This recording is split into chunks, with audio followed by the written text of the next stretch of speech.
Japanese horror narration series in English. Episode 1 The Mirror Inside the Chest. Length 15 minutes. Narration. Style whispered tone. Immersive, gradual horror build-up. Narration script. Episode 1. Have you ever inherited something that seemed to belong to someone who never really left? It was after my grandmother passed away. She lived in a remote village in Kyoto Prefecture, one of those mist-covered towns that seemed frozen in time. We hadn't been close. She was known in the family as a strict, traditional woman. One who followed strange rituals.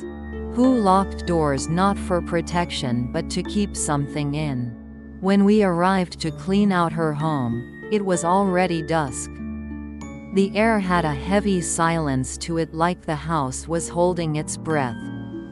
I stepped inside and instantly felt it, like being watched. We moved from room to room.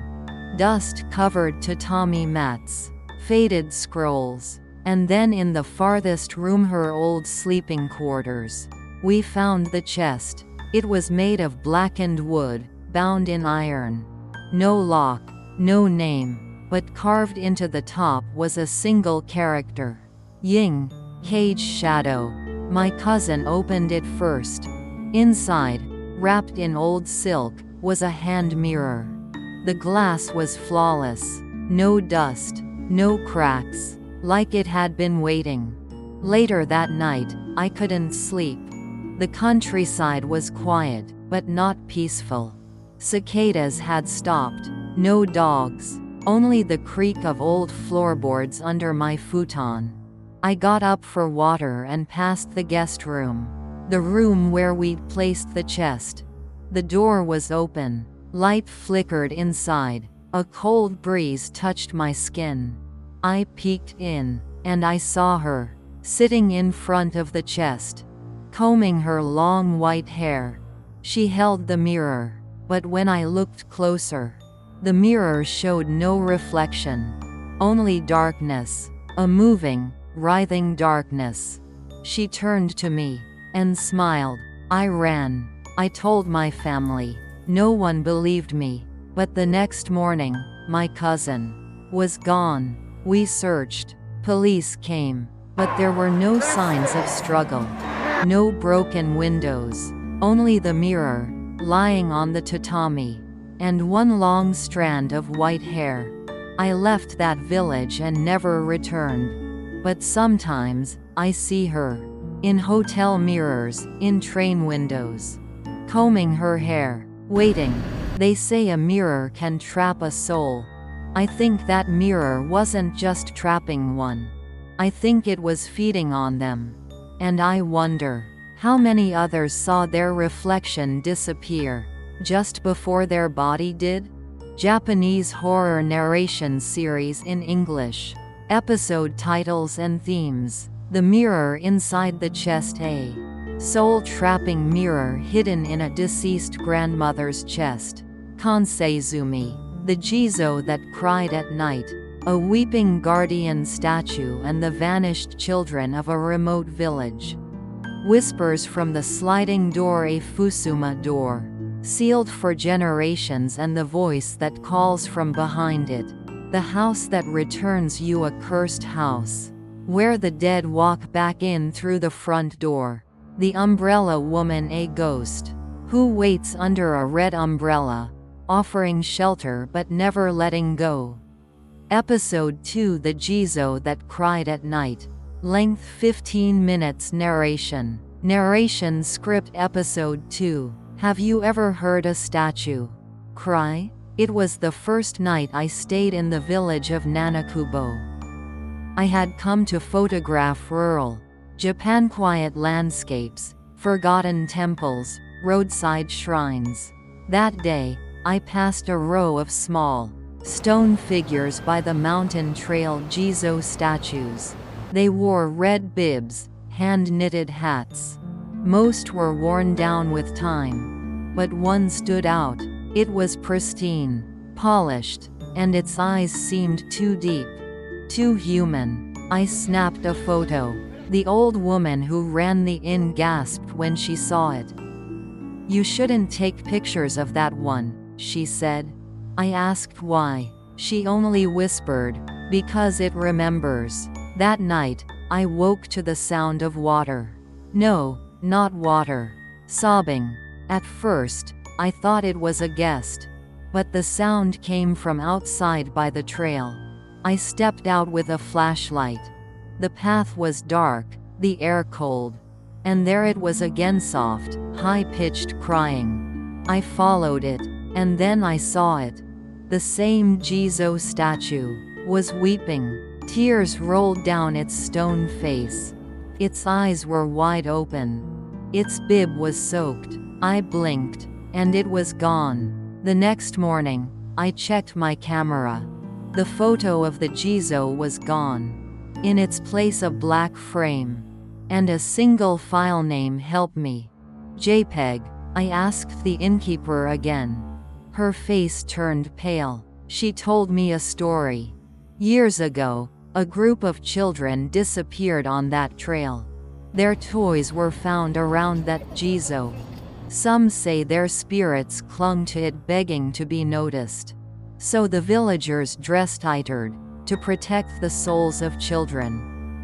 But one night, she continued, a man laughed at the statue. He knocked its head off. They found him the next morning, eyes gone. And the Jizo had its head back. I wanted to leave, but the buses didn't run again until morning. That night, I heard the crying again. Closer. It wasn't outside this time. It was inside the inn. I walked down the hallway. It was dark. Too dark. I turned the corner. And there it was. The statue. Sitting in the hallway. Staring at me. Children's voices whispered from behind it. "Come play with us." I blacked out. When I woke, it was morning.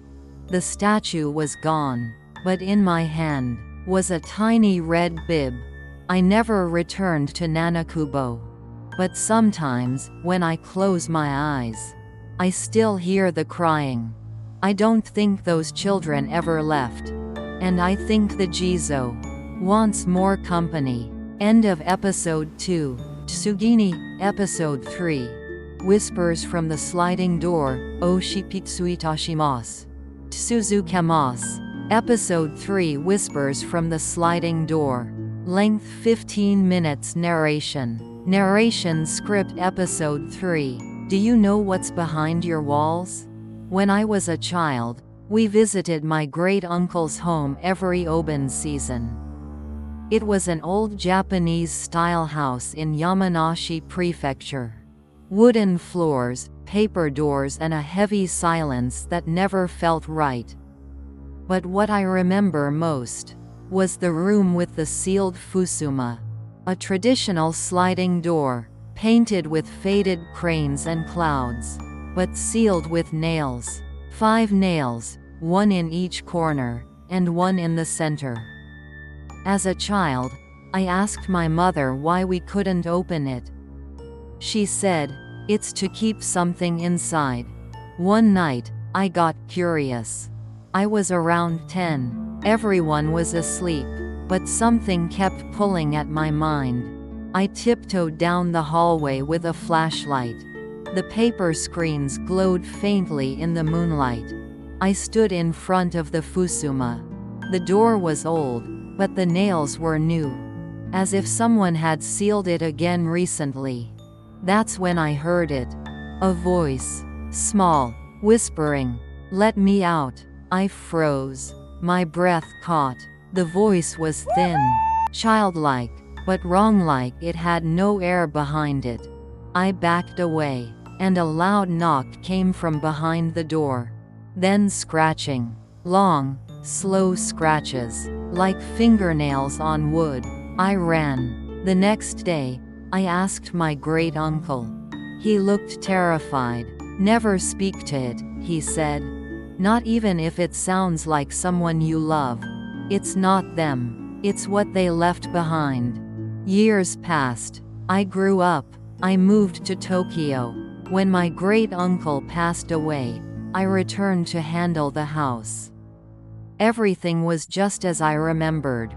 Except the fusuma. The nails were gone. The door was slightly open. I don't know why I stepped inside.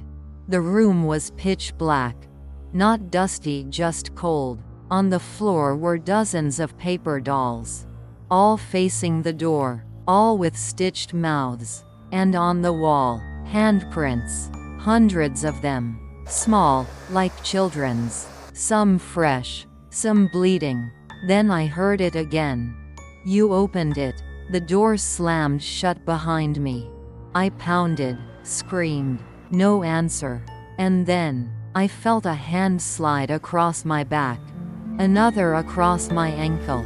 They were crawling, whispering, laughing, humming. I blacked out. When I woke, it was morning. I was lying outside the fusuma, door shut.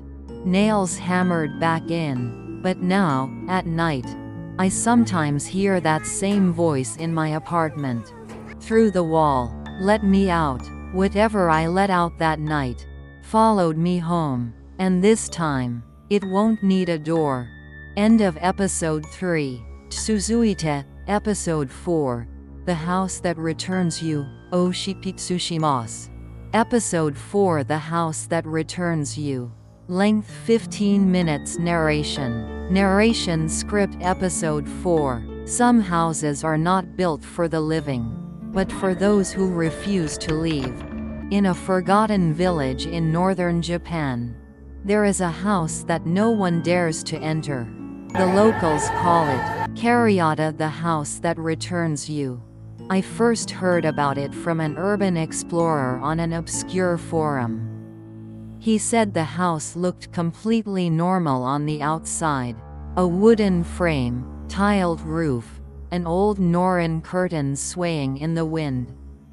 But once you stepped inside, you came back, even if you died. He vanished a week after posting that. As a horror documentarian, I couldn't resist. I traveled to the area, guided only by his old GPS coordinates. After an hour of hiking through misty woods, I found it. It looked inviting, almost too well preserved. I stepped inside. Dustless floors. A kettle still warm. Shoes lined by the entrance, all sizes. Some children's, but no one. Just the sound of the wind and a clock ticking. But the hands weren't moving. I wandered through the house. Tatami rooms, wooden beams, old family photos. Then I found something strange. A photo of me. Not from that trip. From childhood. Smiling. Standing in front of this very house. But I'd never been here before. Had I? I tried to leave, but the door wouldn't open. Not locked, just gone. No window would break. No signal. Then I heard footsteps upstairs. Slow. Dragging. A woman in a funeral kimono appeared at the top of the stairs. Her skin was gray. Her mouth was sewn shut. She pointed at me and smiled without lips. I ran into a room and locked the door. I